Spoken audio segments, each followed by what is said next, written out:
Fleet Admiral Zexthal stood before the massive viewing window of his flagship, the Eternal Dominion. The stars stretched out before him like scattered diamonds on black cloth.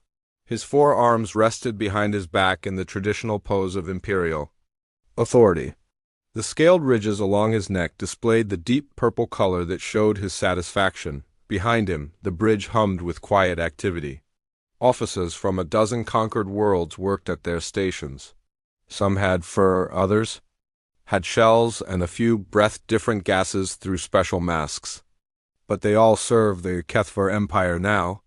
They all knew their place. "Admiral," called Navigation Officer Tellman from his station. His voice carried the slight hiss that marked his reptilian species.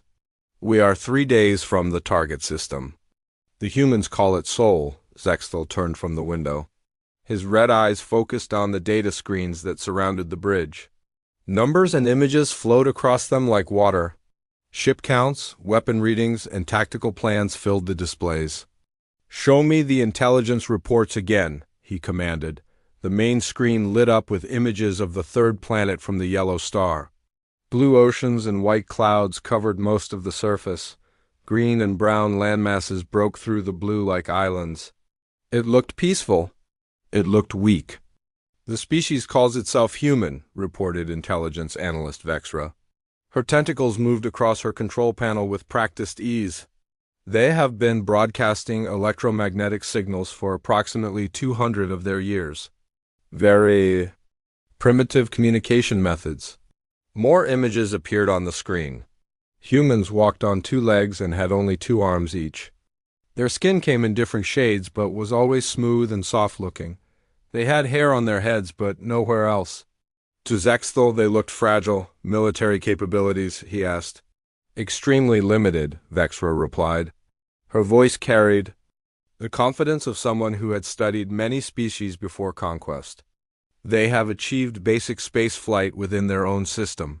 Small settlements on their moon and the 4th planet. Primitive fusion drives power their largest vessels." The screen showed grainy images of human spacecraft. They were tiny compared to Imperial vessels, simple metal tubes with engines attached.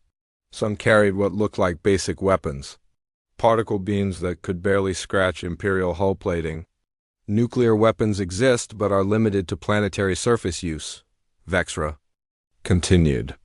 "No evidence of exotic matter manipulation. No gravitational control technology. No energy shields worth mentioning." Zexthal nodded slowly. It was exactly what he had expected. Another primitive species that had learned to split atoms and thought themselves advanced. They always believed they were special until the Empire arrived. "How many ships do they possess?" he asked. "Reconnaissance suggests fewer than 500 vessels total," came the reply. "Most are cargo haulers or small patrol craft. Their largest warships mass less than our smallest frigates." The Admiral's neck ridges shifted to a darker purple, satisfaction mixed with mild disappointment. This would not be a glorious battle. It would be another routine conquest. The humans would see the Imperial fleet and surrender immediately, if they were smart. "What is our current force composition?" Zexthal asked his tactical officer. Sub-Admiral Kethian consulted his displays. His insectoid features remained expressionless as always, but his mandibles clicked softly as he spoke. 10,000 vessels, my lord. 400 dreadnoughts, 2,000 heavy cruisers, 3,000 destroyers, and 4,600 support craft." The numbers filled Zexthal with confidence. 10,000 ships that had conquered star systems from one side of the galaxy to the other. Ships that carried weapons capable of cracking planets. Ships crewed by warriors from hundreds of worlds. "The human population?" he asked. "Approximately 8 billion on the main world," Vexra reported. "Additional millions spread across their small colonies, all within easy bombardment range of our fleet." Standard Imperial doctrine was simple and effective. Jump into the system with overwhelming force, demand immediate surrender. If refused, demonstrate power by destroying a few military targets. Most species submitted after that display. Those that did not were conquered quickly through superior firepower and tactics. The Empire had perfected this method over 3,000 years. They had brought order to chaos across the galaxy. Species that once fought each other now worked together under Imperial rule. It was a gift they gave to primitive worlds like this human Earth. Estimated resistance duration? Zexthel asked, Kethion-S. Mandibles clicked faster as he calculated. Based on similar conquests, no more than 6 hours if they choose to fight. Most likely immediate surrender upon seeing our fleet. The Admiral walked closer to the main display. Earth rotated slowly. In the projection, cities glowed like small stars across the night side of the planet. Billions of lives going about their daily existence, unaware that their world was about to change forever. Tell me about their recent activities, he said. Vexra brought up new information. Standard patterns for a developing civilization. Increased industrial activity, expansion of their space presence. Some military exercises, but nothing concerning. Exercises? Zexthel-S attention sharpened slightly. Simple war games between their different political groups. They still fight among themselves, as primitive species often do. Nothing that would prepare them for imperial doctrine. The Admiral nodded. Divided species were easier to conquer. United worlds sometimes put up more resistance, though the result was always the same in the end.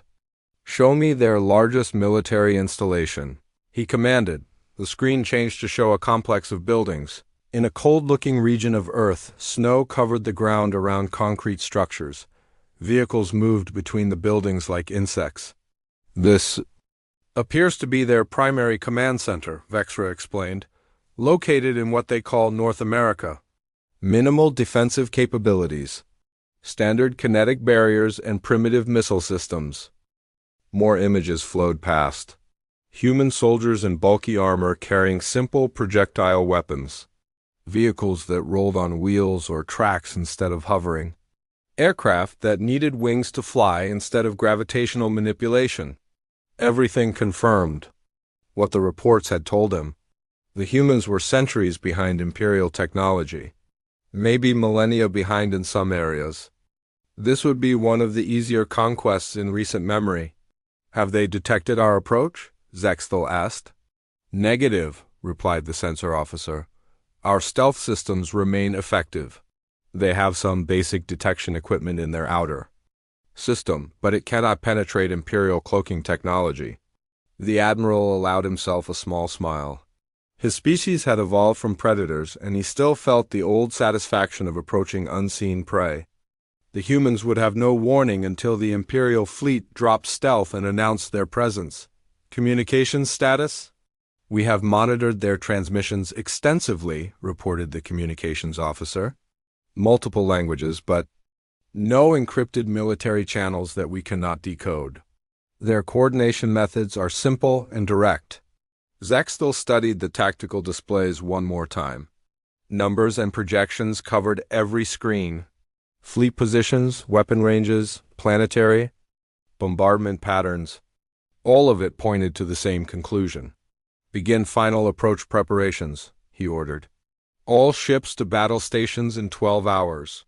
We will drop stealth at the edge of their detection range and proceed with standard conquest protocol. Yes, Admiral, came the chorus of replies from around the bridge. As the crew began their preparations, Zexthel returned to the viewing window. Somewhere ahead in the darkness was the yellow star called Sol. Orbiting that star was a blue world filled with 8 billion humans who did not know their lives were about to change forever. The Empire would offer them the same choice given to every species. Join willingly and keep their culture and basic freedoms. Resist and face the consequences of defying a power that spanned the galaxy. Most chose wisely. But as he stood there watching the stars, something nagged at the back of Zexthel-S mind. A small detail that did not quite fit. The intelligence. Reports were almost too perfect, too clean. In 3,000 years of conquest, he had learned to trust his instincts. Most primitive species had some surprises when the Empire arrived. Hidden weapons or unexpected tactics. Different social structures than anticipated. Something that made the conquest more interesting than the reports suggested. The humans seemed to have none of that. Every piece of intelligence fit together, like a puzzle made for children. Their technology, their military, their politics, their capabilities, all of it was exactly what a species at their development level should have. Zexthel shook his head. He was overthinking a simple conquest. The humans were primitive. The fleet was overwhelming. The outcome was certain. In a few days, Earth would join the hundreds of other worlds that served the Empire. He turned from the window and walked toward his private chambers. There were final reports to review and strategy meetings to attend. The conquest of humanity required the same careful planning as any other military operation. Behind him, the bridge continued its quiet efficiency. Officers monitored sensors and communications. Navigation plotted the final approach. Weapon systems ran diagnostic checks. Everything proceeded according to Imperial doctrine. None of them noticed the small anomaly in the long-range sensor data. A brief contact that appeared for just a moment before vanishing again. Something that might have been a ship or might have been space debris. Something far beyond where human technology should be able to reach. The contact was logged automatically and filed with thousands of other minor sensor readings.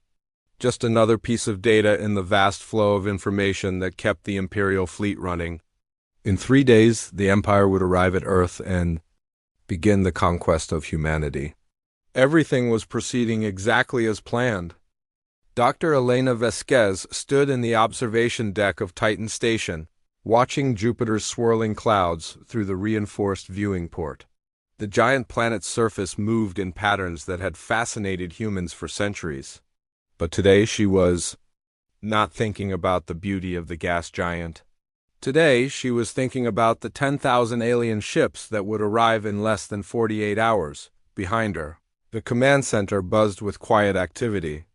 Dozens of technicians sat at workstations, their screens filled with data streams from across the solar system. Numbers flowed like rivers across the displays. Ship positions, energy readings, communication intercepts, and tactical updates painted. A picture that would have terrified most civilizations. "Dr. Vasquez," called Lieutenant Morrison from his station. His young face was tense with concentration. "Deep space monitoring confirms the Imperial fleet is maintaining standard approach vector. No deviation from predicted course." Elena turned from the window and walked to the central command platform. At 62 years old, she moved with the careful precision of someone who had spent decades working in low-gravity environments. Her gray hair was pulled back in a simple ponytail, and her dark eyes held the calm focus of a person who had been preparing for this moment for most of her adult life. "Estimated arrival time?" she asked. 46 hours, 18 minutes, Morrison replied. "They're slowing down as expected, probably preparing for their standard intimidation approach." Elena nodded. The Terra Defense Initiative had studied alien conquest patterns for decades. Every species the Empire had conquered faced the same basic strategy. Overwhelming force, psychological pressure, and the offer of surrender before violence began. It was effective because it was simple and brutal. "Signal strength from the monitoring stations?" she asked another technician. "All systems green," came the reply. "Network 7 through Network 15 are tracking the fleet continuously. The aliens still show no awareness of our surveillance capability." Elena allowed herself a small smile. Humanity's deep space monitoring network was one of their greatest achievements and their most carefully guarded secret. Stations hidden in asteroid fields throughout the outer system had been watching alien movements for over 30 years. The Empire had no idea they were being observed. "Dr. Vasquez," called Communications Officer Chun from across the room. "Incoming." "Message from Terra Command, Priority Alpha." Elena walked to the secure communication station and placed her hand on the biometric scanner. The screen lit up with the face of General Sarah Chun, the military commander of Earth's defense forces. Despite sharing a last name, the two women were not related, though they had worked together for over a decade. "Elena," the general said without preamble, "final confirmation from our assets in the Centauri region. The Empire believes we are completely unaware of their approach. Their intelligence reports radar technology at early fusion age level." "Excellent," Elena replied, "All manufacturing stations report ready status." "Jupiter shipyards completed the last batch 6 hours ago," General Chun confirmed. "Final count is 847 vessels, all hidden and waiting. The Empire expects to face maybe 50 human ships. They're going to get quite a surprise." Elena felt a mix of satisfaction and nervousness. For over a century, humanity had been building toward this moment. Ever since the first alien signals had been detected in the 2150s, Earth's greatest minds had been preparing for eventual contact. When that contact had proven hostile, the preparation had become urgent. What about the deception protocol? Elena asked. "Performing perfectly," General Chun said with obvious pride. "Our fake bases on Mars and Luna are broadcasting exactly the energy signatures the Empire expects from primitive human technology. Their scouts have been watching us for months, and everything they see confirms we're helpless." The screen changed to show tactical displays of the solar system. Red dots marked the positions of Imperial ships as they moved toward Earth. Blue dots showed the apparent positions of human forces. To any observer, it looked like a massive alien fleet approaching. A barely defended world, but Elena knew the truth. The blue dots were decoys and obsolete equipment deliberately positioned to be seen. The real human fleet was hidden in places the Empire would never think to look. "Show me the Jupiter facilities," Elena requested. The display changed to show the massive construction platforms hidden deep within Jupiter's atmosphere. For decades, automated factories had been building ships using resources harvested from the gas giant's endless clouds. The vessels were unlike anything humanity had ever built before. Sleek, powerful, and equipped with technologies that pushed the boundaries of physics. "Beautiful, aren't they?" General Chun said. "Project Prometheus exceeded all expectations. The new ships mass half what our old designs did, but carry 3 times the firepower." Elena studied the images of humanity's secret fleet. Each ship was a masterpiece of engineering, built using technologies developed specifically to counter alien capabilities. Quantum field generators replaced traditional engines. Exotic matter manipulation systems provided both power and weapons. And most importantly, every ship was equipped with the same stealth systems that had kept them hidden for so long. "The aliens have no idea we can build ships like these," Elena said. "None at all," General Chun confirmed. "Their intelligence reports show they think our most advanced ships are the old fusion drive cruisers we deliberately let them observe. They're expecting to fight technology from 50 years ago." Elena turned to look at her team in the command center. These men and women represented the best of humanity's scientific and military minds. They had spent years developing the strategies and technologies that would soon be put to the ultimate test. Each of them knew that failure meant the end of human independence. "Dr. Vasquez," called Tactical Analyst Rodriguez from his station. "I'm seeing movement in Sector 7. The Imperial fleet is beginning to deploy in formation." Elena walked to his workstation and studied the displays. The alien ships were spreading out in the classic pattern used for planetary siege operations. Dreadnoughts in the center, cruisers and destroyers forming protective screens, support vessels in the rear. It was exactly what Earth strategists had expected. "They're not even trying to hide their intentions," Rodriguez observed. "Standard conquest formation. They plan to surround Earth and demand surrender." "Let them," Elena said calmly. "The more confident they are, the better our chances of complete surprise." She returned to the central platform and activated the master communication system. Instantly, she was connected to defense stations throughout the solar system. Voices from Mars, Luna, the asteroid belt, and the outer planets confirmed their readiness. "All stations, this is Terra Command Central," Elena announced. "Imperial fleet will reach engagement range in approximately 45 hours. All units are to maintain concealment protocols until Phase 1 activation. Acknowledged by stations." One by one, the acknowledgments came in. Hidden bases throughout the solar system confirmed they were ready. Weapons platforms disguised as asteroids reported full power. Stealth ships hiding in planetary shadows confirmed their positions.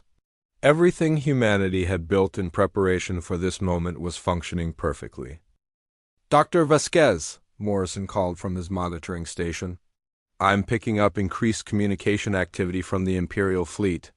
They're probably coordinating their final approach." Elena nodded. The Empire's communications were encrypted, but humanity had been intercepting and analyzing their signals for years. Computer systems developed specifically for this purpose could decode most Imperial transmissions in real time. "What are they saying?" she asked.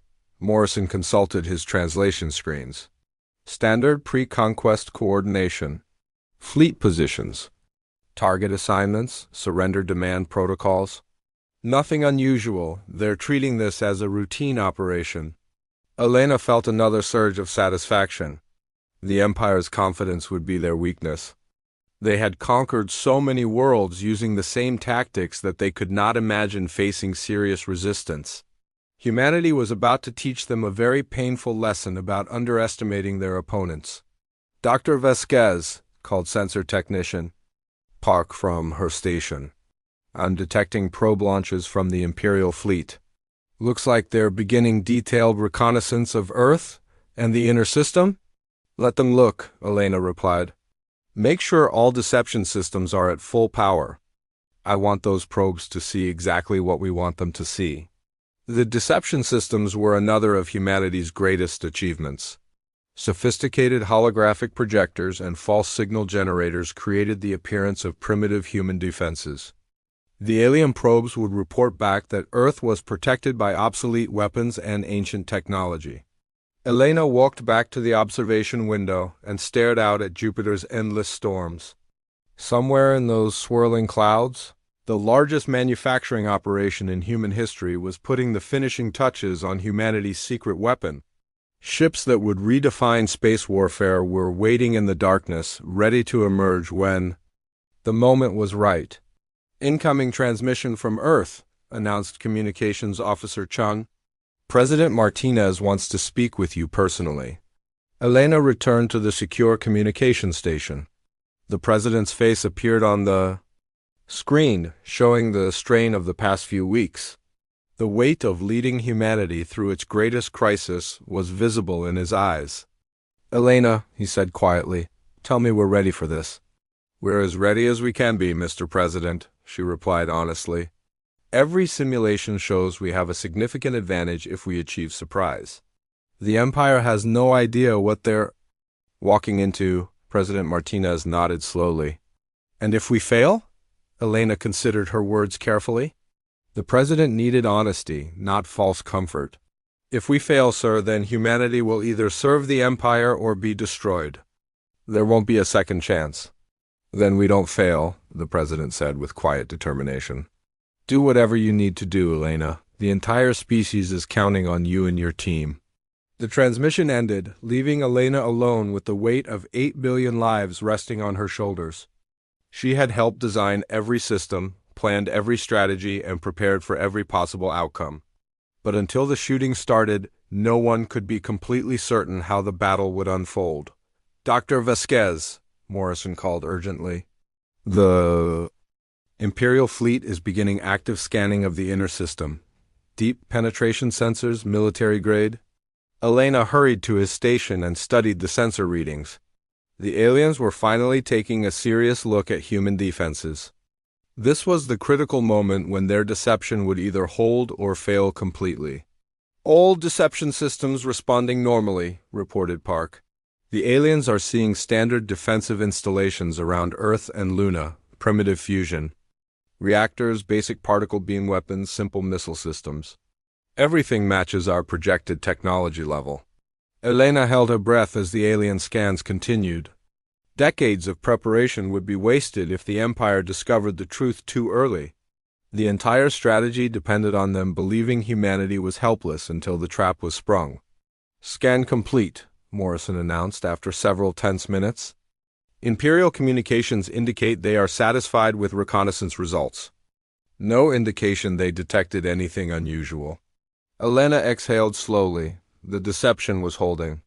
The Empire still believed they faced a primitive species with obsolete technology. In less than 2 days, they would learn how wrong they were. All stations, she announced over the general communication system. Imperial reconnaissance has been completed. They remain unaware of our true capabilities. All units maintain concealment until Phase 1 activation. We are go for Operation Prometheus. Across the solar system, humanity's defenders acknowledged the order. Hidden ships powered down to minimum emissions. Weapons platforms continued their masquerade as space debris. And deep within Jupiter's atmosphere, the final preparations for humanity's surprise began. The Empire was coming to conquer Earth, but Earth was ready to fight back. Fleet Admiral Zexthal stood on the bridge of the Eternal Dominion as his massive fleet dropped out of faster-than-light travel at the edge of the Sol system. 10,000 Imperial warships materialized from the void like a swarm of metallic predators. The sight never failed to fill him with pride. No civilization in the galaxy could stand against such overwhelming force. Fleet status report, he commanded. All vessels accounted for and in formation, replied Sub-Admiral Kethion. His mandibles clicked with satisfaction. Dreadnoughts maintaining central position. Cruiser screens deployed.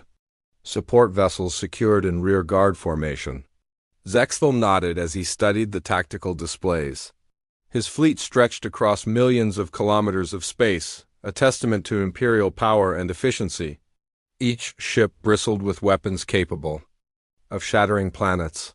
Together, they represented the unstoppable might of a civilization that had conquered half the galaxy. Begin standard reconnaissance sweep, he ordered. I want complete tactical analysis of human defenses within 6 hours. The sensor arrays of 100 ships turned toward the inner system.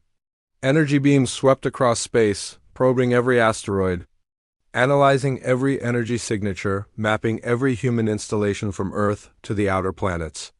Admiral, called intelligence analyst Vexra from her station. Preliminary scans confirm our earlier intelligence. Human defenses are concentrated around their homeworld and primary moon. Technology appears consistent with early fusion age. Civilization. On the main display, a three-dimensional map of the Sol system appeared. Red markers showed Imperial fleet positions at the system's edge. Blue markers indicated human defensive installations around Earth and Luna. The comparison was almost laughable. Dozens of human positions against 10,000 Imperial ships. Show me their largest military installations, Zexthal commanded. The display zoomed in on Earth's moon. Several structures appeared to be missile-launching platforms and particle beam installations. They looked crude and simple compared to Imperial technology. Fusion reactors provided power instead of exotic matter generators. Kinetic barriers replaced energy shields. Estimated defensive capability? The Admiral asked. Minimal threat to Imperial vessels, reported Tactical Officer Mortek. Their most powerful weapons appear to be basic particle beam arrays. Insufficient energy output to penetrate Imperial hull plating. Missile systems use primitive chemical propulsion. Zexthal allowed himself a moment of disappointment. Another conquest that would be over before it truly began. The humans would see his fleet and surrender immediately. There would be no glorious battle, no test of Imperial tactics, no opportunity for his officers to prove themselves in combat. Communications, he called. Prepare the standard conquest broadcast. We will offer them the traditional terms. Yes, Admiral, came the reply from across the bridge, but before the communications officer could complete his preparations, something unexpected happened. A transmission originated from the blue planet below. It was directed at the Imperial fleet on standard diplomatic frequencies. Admiral, reported the communications officer with surprise in his voice. The humans are attempting to contact us. Zexthal's neck ridges shifted to show interest. Most species waited until they were offered terms before trying to communicate. The humans seemed to be taking initiative. Perhaps they would be more interesting than expected. Put it through, he commanded. The main screen changed to show the interior of what appeared to be a human government building. A middle-aged human male sat behind a simple wooden desk. His dark hair was graying at the temples, and his brown eyes held no fear despite facing the most powerful fleet in the galaxy. "I am President Martinez of the United Earth Federation," the human said in clear, unaccented galactic standard. "I am authorized to speak for all of humanity." Zexthel stepped forward so the human could see him clearly. His forearms spread in the traditional imperial gesture of authority. "I am Fleet Admiral Zexthel of the Kethver Empire. You will surrender your world immediately and submit to imperial rule." President Martinez studied the alien admiral for a long moment. Then he did something that shocked everyone on the imperial bridge. He smiled. "No," the human said simply. The word hung in the air like a physical object. In 3,000 years of conquest, Zexthel had heard many responses to imperial demands, pleas for mercy, desperate negotiations, offers of tribute, threats of resistance, but never had any species leader responded with such calm certainty. "You do not understand," Zexthel said, his voice carrying the weight of absolute authority. "We offer you the choice to join the Empire peacefully. Refuse and we will take your world by force." "I understand perfectly," President Martinez replied. His smile never wavered.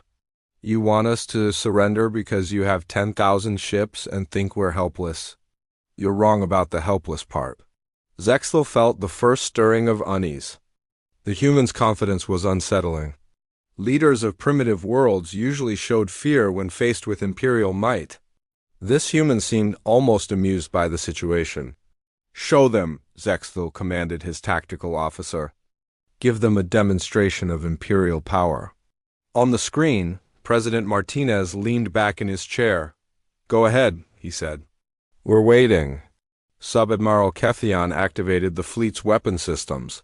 A single dreadnought fired a demonstration shot at an uninhabited asteroid in the outer system. The energy beam crossed millions of kilometers in seconds and struck the space rock with the force of a nuclear weapon. The asteroid vaporized instantly, leaving only glowing debris. "That is the fate of worlds that resist the Empire," Zexthel announced. President Martinez watched the demonstration with interest rather than terror. "Impressive," he said. "Our turn." Before anyone on the Imperial bridge could ask what the human meant, their sensors detected an energy surge from the inner system. Something was powering up near Jupiter, something big. "Admiral," called the sensor officer with confusion in his voice, "I'm detecting massive energy readings from the fifth planet. Power output is... That cannot be correct." "What are you reading?"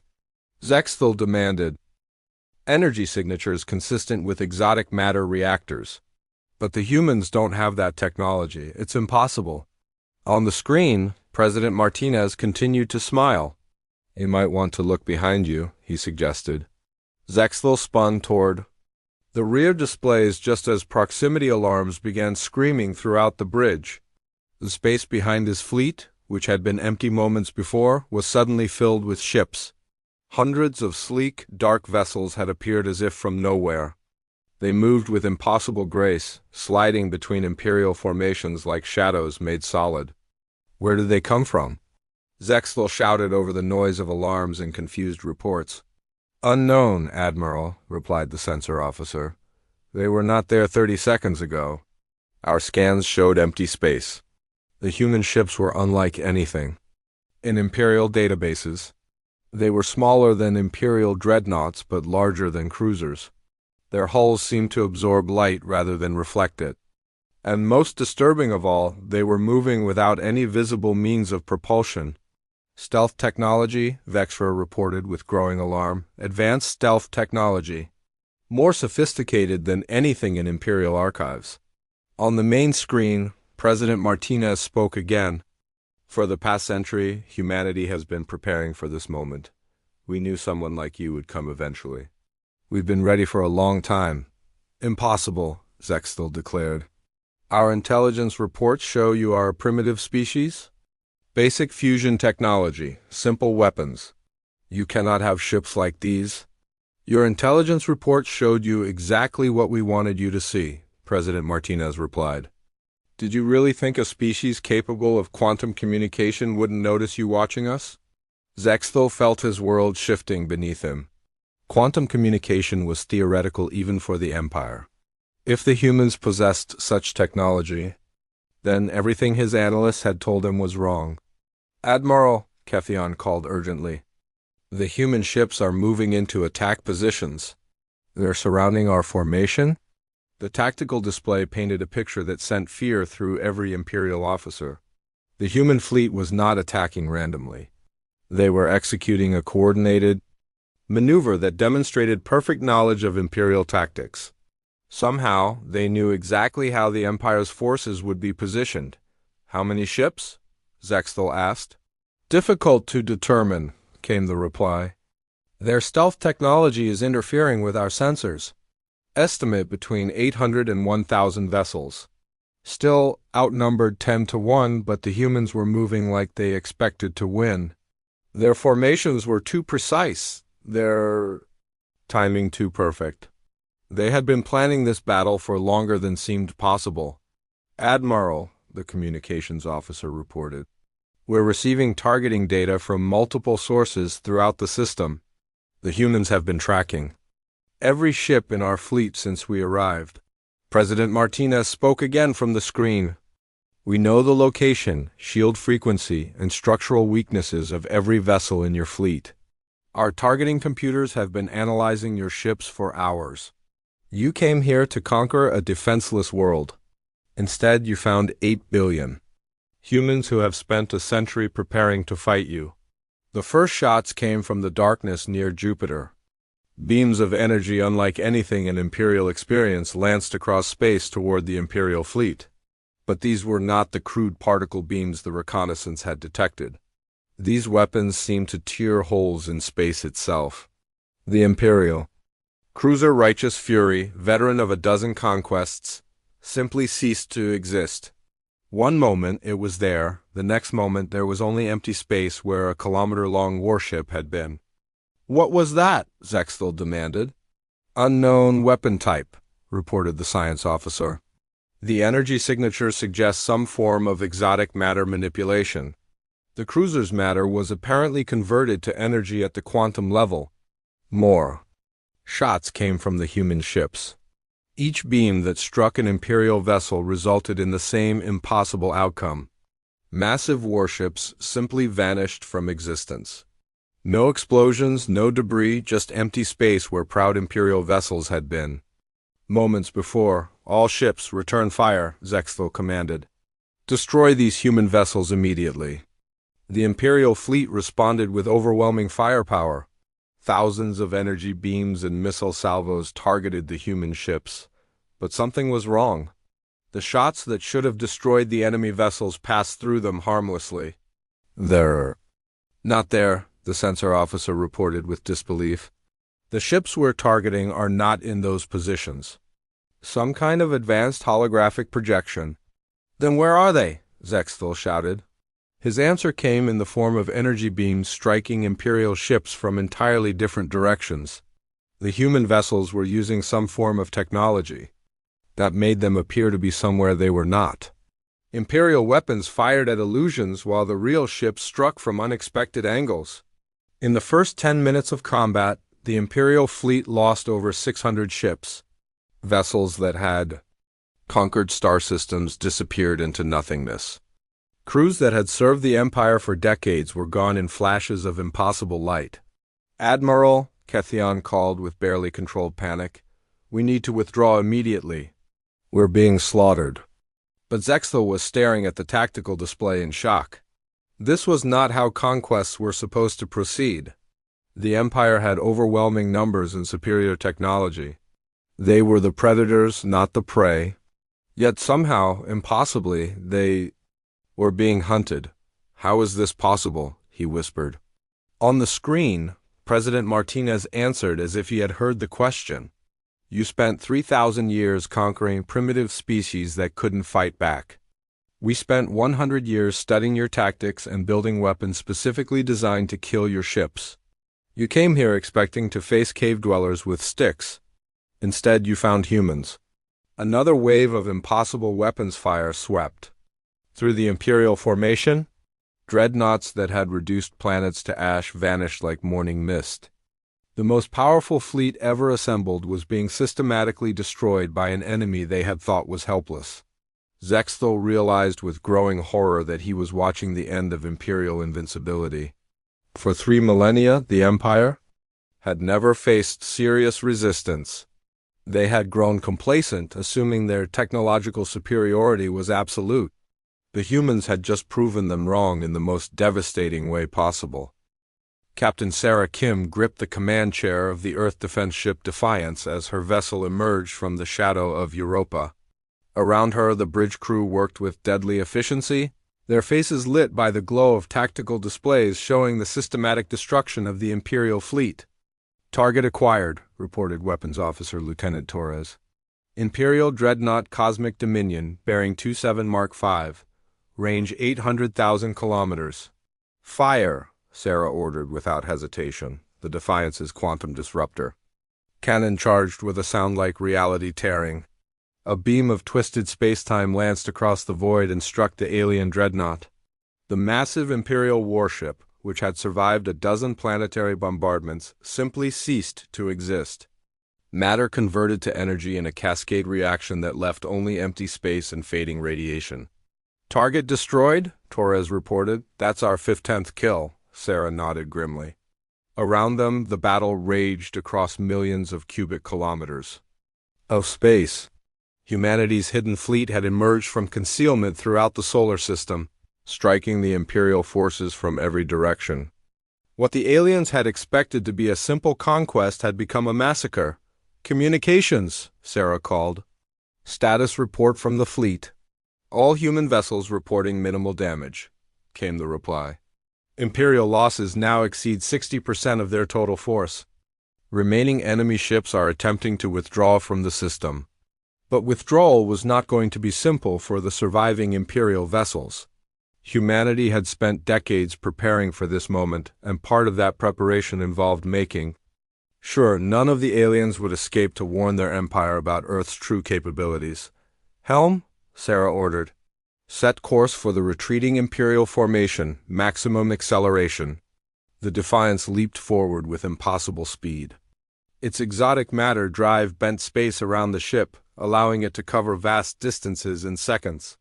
The technology was far beyond anything the Empire possessed, developed specifically to hunt down fleeing enemy vessels. On the main display, Sarah watched as other human ships moved to intercept the retreating aliens. The Imperial fleet was fast, but humanity's vessels were faster. More importantly, they had been positioned throughout the solar system specifically to prevent any escape. "Captain," called sensor operator Chun from her station, "I'm detecting communications from the Imperial flagship. They're trying to send a faster-than-light message to their home territory." Sarah's eyes hardened. That could not be allowed to happen. If the Empire learned about humanity's true capabilities, they would return with a larger fleet and better preparation. The element of surprise would be lost forever. "Jam all Imperial communications," she ordered. "No signals leave this system." "Already." "On it, Captain," replied Communications Officer Park. "Our quantum interference generators are blocking all faster-than-light transmissions. The aliens can't contact anyone outside the solar system." The technology that made this possible was another of humanity's secret weapons. While the Empire relied on conventional faster-than-light communication methods, Earth scientists had developed quantum entanglement networks that could disrupt any signal transmission. The Imperial fleet was cut off from all outside contact. On the tactical display, the surviving alien ships were scattering in all directions, desperately trying to escape the solar system. But humanity had anticipated this reaction. Hidden weapons platforms throughout the asteroid belt activated, revealing themselves as the fleeing Imperial vessels approached. "This is Asteroid Base 7, came a voice over the communications network. "We have Imperial cruisers entering our engagement zone. Request permission to fire." "Permission granted," Sarah replied. "Destroy all Imperial vessels attempting to flee." The asteroid bases had been one of humanity's most ambitious projects. Over 50 years, mining operations throughout the asteroid belt had been secretly converted into massive weapons platforms. From the outside, they looked like normal asteroid mining facilities. In reality, they were fortresses armed with the most powerful weapons humanity had ever built. The fleeing Imperial cruisers found themselves facing a wall of devastating firepower. Quantum disruptor beams and exotic matter missiles turned proud warships into expanding clouds of debris.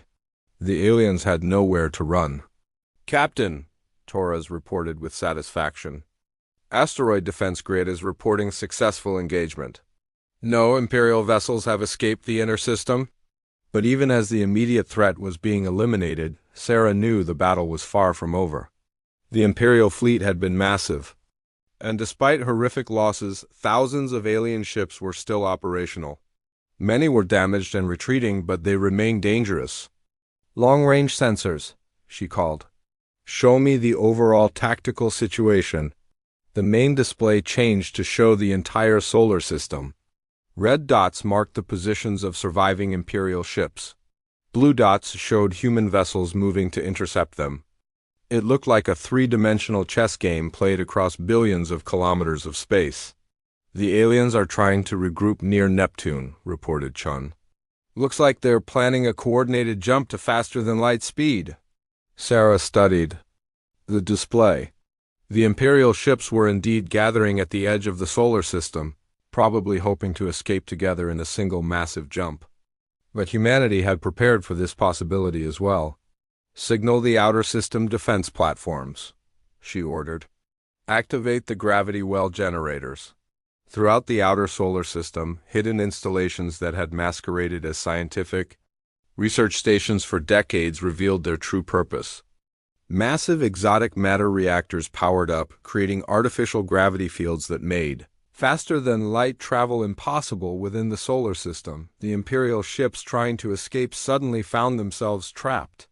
Their faster-than-light drives simply would not function within the artificial gravity wells. They were stuck in the Sol system with nowhere to run. "This is Admiral Vasquez aboard the Terra defense ship Prometheus," came a voice over the fleet communication network. "All Imperial vessels are now trapped within the system. Begin final assault operations." Sarah felt a surge of pride as she heard the Admiral's voice. Elena Vasquez had been promoted to military command when the shooting started, and she was proving to be as brilliant a combat leader as she had been a scientist. The final assault began with precision that would have impressed military strategists throughout the galaxy. Human ships moved in perfect coordination, their actions guided by the quantum communication networks that linked every vessel in the fleet. The Imperial forces, cut off from their own command structure, could only react to attacks they could not predict. "Captain," called Torres urgently, "Imperial dreadnought turning toward us. They're charging weapons." Sarah glanced at the tactical display. The alien ship was massive, easily 3 times the size of the Defiance. Under normal circumstances, a human vessel would have no chance against such a powerful opponent. But these were not normal circumstances. "Evasive maneuvers," she ordered. "Activate stealth fields." The Defiance seemed to flicker and fade from existence as its advanced stealth systems engaged. To Imperial sensors, the human ship had simply vanished. The alien dreadnought fired its weapons at empty space while the Defiance moved to a new attack position. "Stealth field holding," reported the tactical officer. "The aliens have lost target lock." "Bring us around for a kill shot," Sarah commanded. "Target their reactor core." The Defiance moved like a ghost through space, invisible to Imperial sensors but perfectly able to target the enemy vessel. The quantum disruptor cannon charged once more, its exotic matter focusing array creating a beam that could tear apart the fundamental forces holding matter together. "Firing," Torres announced. The beam struck the Imperial dreadnought precisely where its exotic matter reactor was located. The effect was instantaneous and devastating. The alien ship's power source destabilized, creating a cascade reaction that consumed the entire vessel from the inside out. Another proud Imperial warship was reduced to glowing particles. "Target destroyed," Torres reported. That brings our total to 16 kills. Across the solar system, similar scenes were playing out as humanity's fleet hunted down the surviving Imperial vessels. The aliens were fighting desperately now, no longer trying to conquer but simply trying to survive. But survival was not an option humanity was prepared to offer them. "Captain," Chun called from her sensor station, "I'm detecting escape pods launching from damaged Imperial ships. It looks like some of the aliens are abandoning their vessels." Sarah considered this development. Taking prisoners had not been part of the original battle plan, but intelligence from captured aliens could be valuable. However, allowing any Imperial personnel to survive also carried risks. "Signal the fleet," she decided. "Capture any escape pods that contain high-ranking officers, destroy the rest." It was a harsh decision, but Sarah knew it was necessary. The Empire had come to Sol with the intention of conquering or destroying humanity. They could not be allowed to return home with information about Earth's defenses. "Captain," Torres reported. "Final count coming in from Fleet Command. Imperial losses now exceed 90%. Fewer than 1,000 enemy vessels remain operational." The numbers were staggering. In less than 4 hours, humanity had destroyed 9,000 Imperial warships. The most powerful fleet ever assembled had been reduced to scattered, survivors desperately trying to hide in the outer darkness of the solar system. "What's the status of the Imperial flagship?" Sarah asked.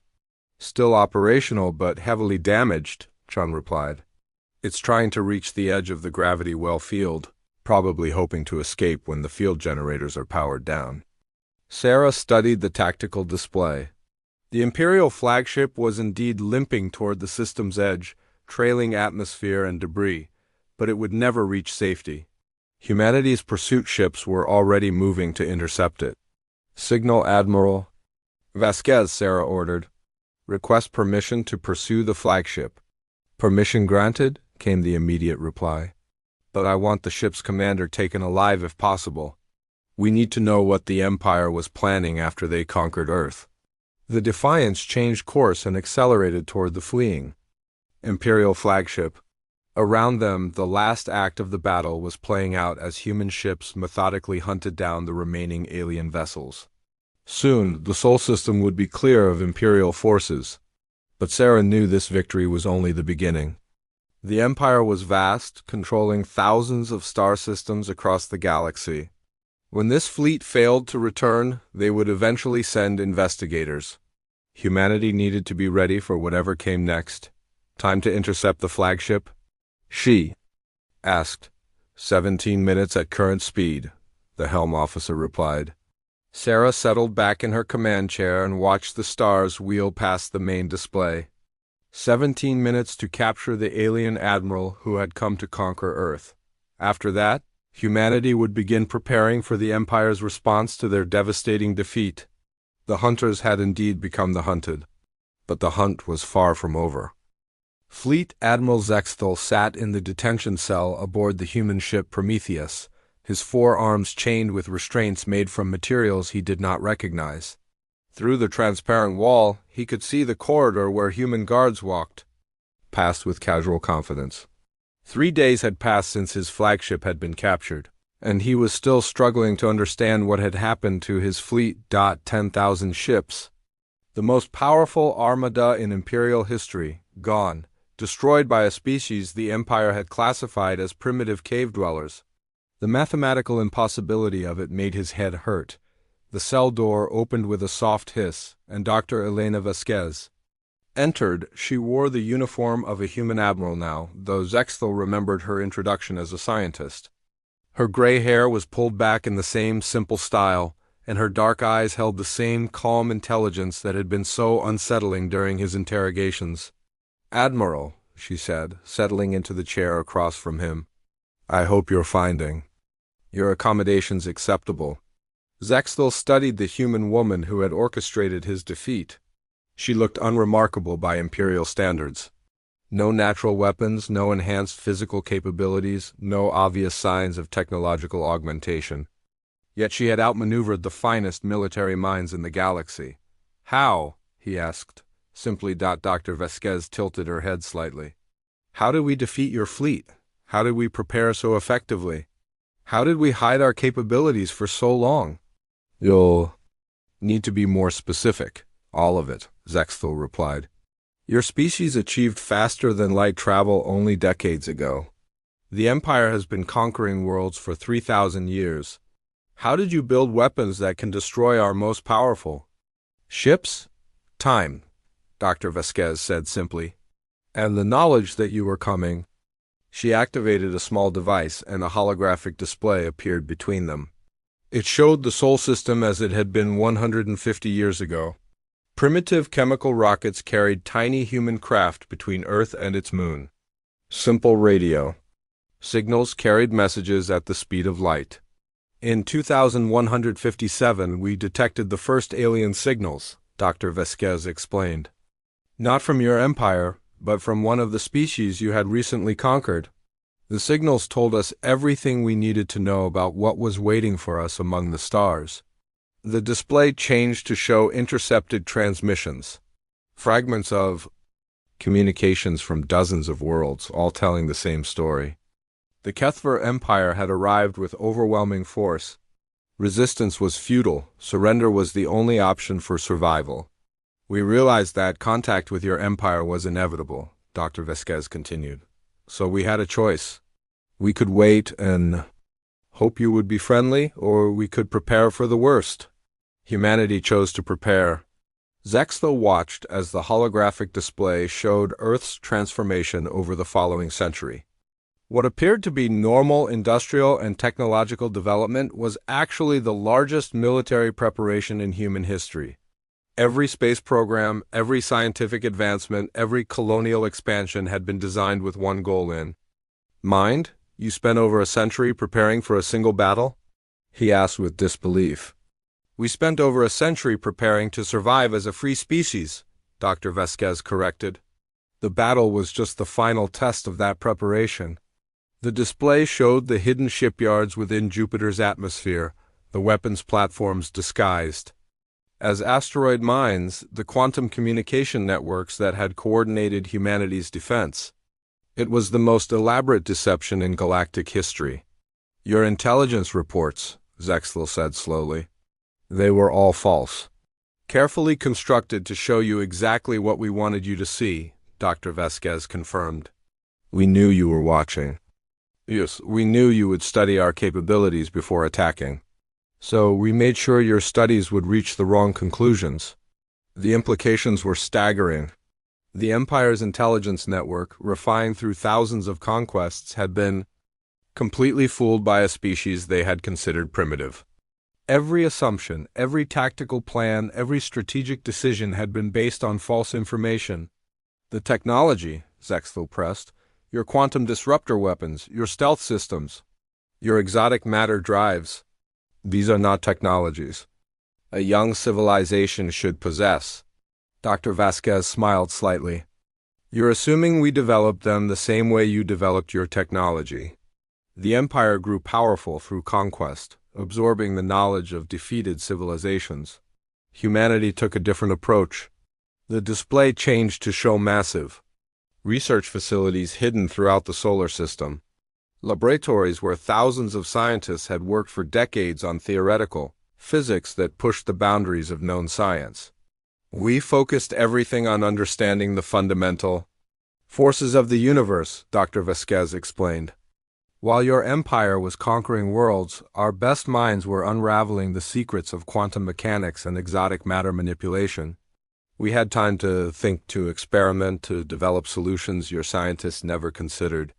Zexthel felt something he had never experienced before, fear, not fear of death or pain, but fear of the implications. If humanity could develop such advanced technology in isolation, what did that say about the Empire's assumed technological superiority? Your fleet, he said.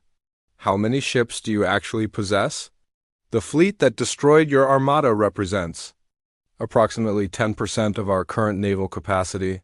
Dr. Vasquez replied casually. The number hit Zexthel like a physical blow. If the humans had used only a fraction of their military strength to destroy 10,000 Imperial ships, then the Empire faced a threat unlike anything in its history. Impossible, he whispered. You keep using that word, Dr. Vasquez observed. Yet here we are. The cell door opened again, and President Martinez entered. He looked older than he had during the initial broadcast, the weight of recent events visible in his face. But his eyes still held the same calm confidence that had so unsettled the Imperial Admiral. Admiral Zexthal, the President said with formal politeness, I wanted to speak with you personally before we send you home. Home? Zexthal looked between the two humans with confusion. You're releasing me? In a manner of speaking, President Martinez replied. He activated another holographic display, this one showing a single intact Imperial ship surrounded by human vessels. Your flagship has been repaired and restocked. You'll be taking a message back to your empire. Zexthal stared at the display in disbelief. The humans were going to let him go. After destroying his entire fleet, after capturing him and learning everything they wanted to know about Imperial tactics and technology, they were simply going to send him home. Why? He asked. Because you need to deliver a message, President Martinez said simply. And because we want the Empire to understand exactly what happened here.